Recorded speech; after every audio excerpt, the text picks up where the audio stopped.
Hello everybody, I hope all of y'all are having a good day today. You know, in the past I've made videos and I've shown you the Greek word for disciple. It comes from the word mathetes, which is math, okay? And the word means to be able to learn, one who can learn. You know, some people, their cups are too full and they're too full of their own head knowledge to be able to learn anything new. It's like their minds are sealed shut. You can't teach them anything. They're unteachable. So a disciple is someone who is open to teaching, because you have to be able to be taught by God. And somebody who thinks they know everything can't be taught. In Genesis chapter 2, we're told the story of when God puts Adam to sleep.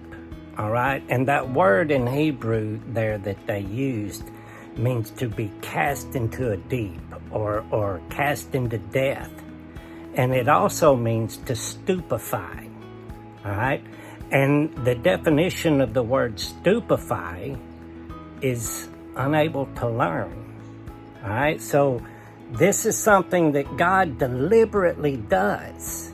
All right, he casts him down.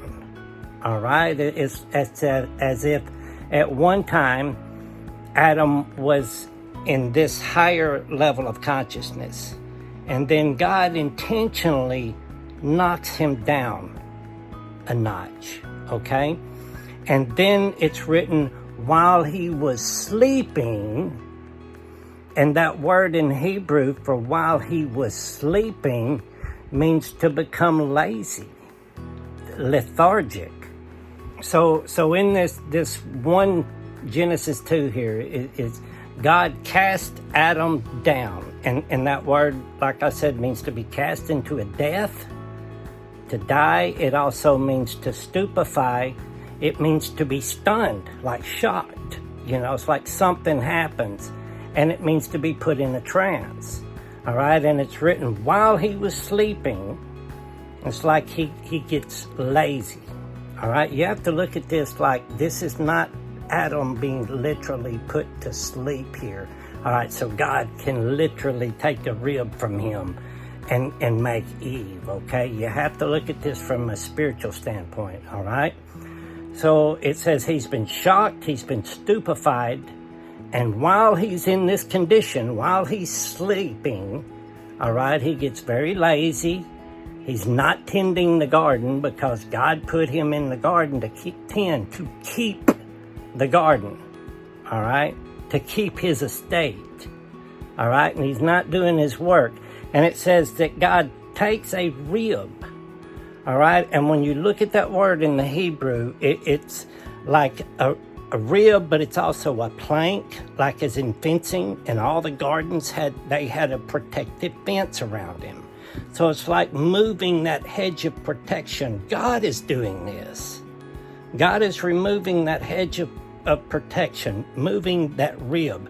And that word for rib there also means to limp.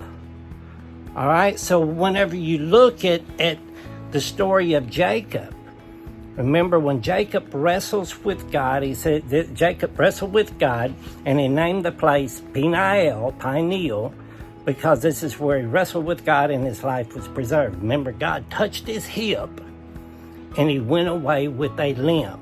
And I've told you before that if you have a limp and you're walking in a desert and you have no point to look at in space to walk directly to, if you don't have a line of sight to look at, you will walk in circles because one leg is weaker than the other.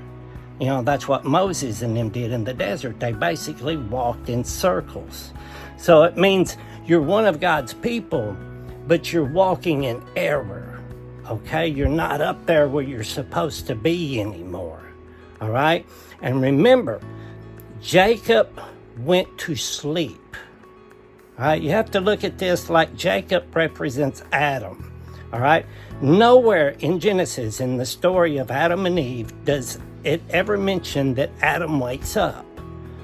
All right, it just mentions, you know, here's Eve. All right, and I've told you before, this is when Adam becomes double-minded. God did this. Adam didn't do this, all right? God cast him down, all right? And it's like he cast him down to a level here, and then he goes down to another level here, and then when he's double-minded, his Eve mind, his feminine mind, remember those who are effeminate will not enter into the kingdom of heaven. His effeminate mind gets seduced. And that part of her mind, the two thieves on the cross, all right, logic and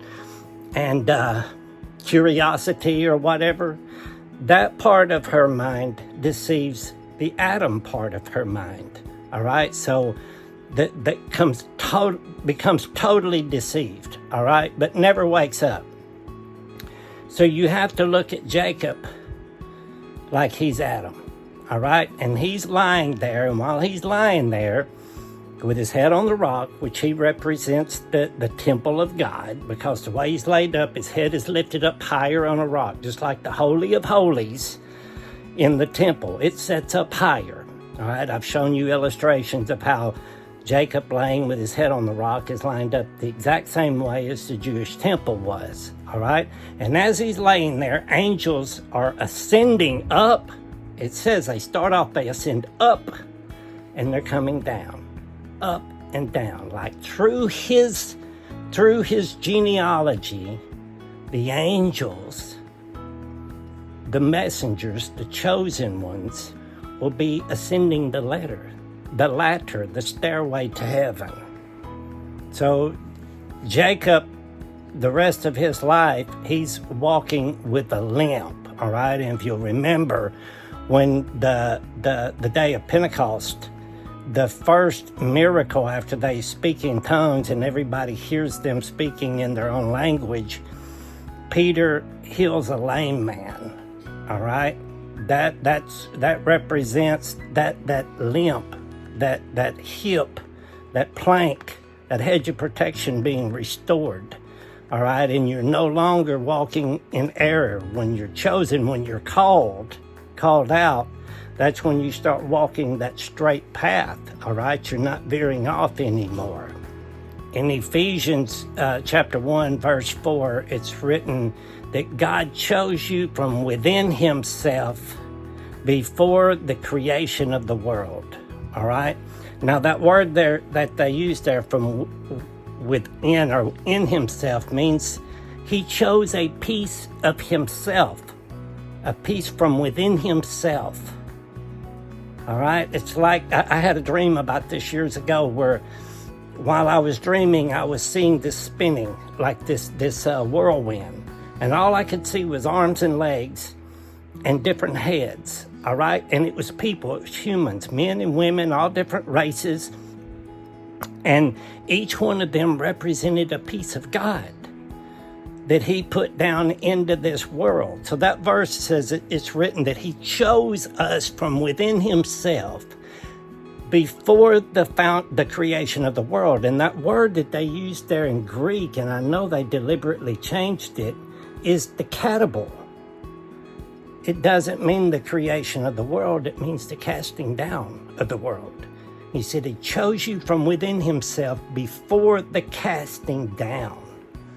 All right, it's as if God is playing a game with himself, with his creation. That's the only thing I can imagine. Don't quote me on that. That's just something the way I feel. And this is why we hear so many different times where it's written, wake from your slumber, wake, O sleeper, rise from the dead. Remember that cast into a deep, cast into death, all right? Rise, O sleeper, rise from the dead, and Christ will shine on you. You won't be in darkness anymore. All right? Once you start looking at these and you see that Adam did not keep his first estate. He was put in the garden to keep it and tend it. And I'm going to do another video on that if the Lord allows me to do it, where I'm going to show you about not keeping his first estate and how Jude 1 verse 6 and that all tie together, and who we are. I love you all. God bless. Wake, O sleeper.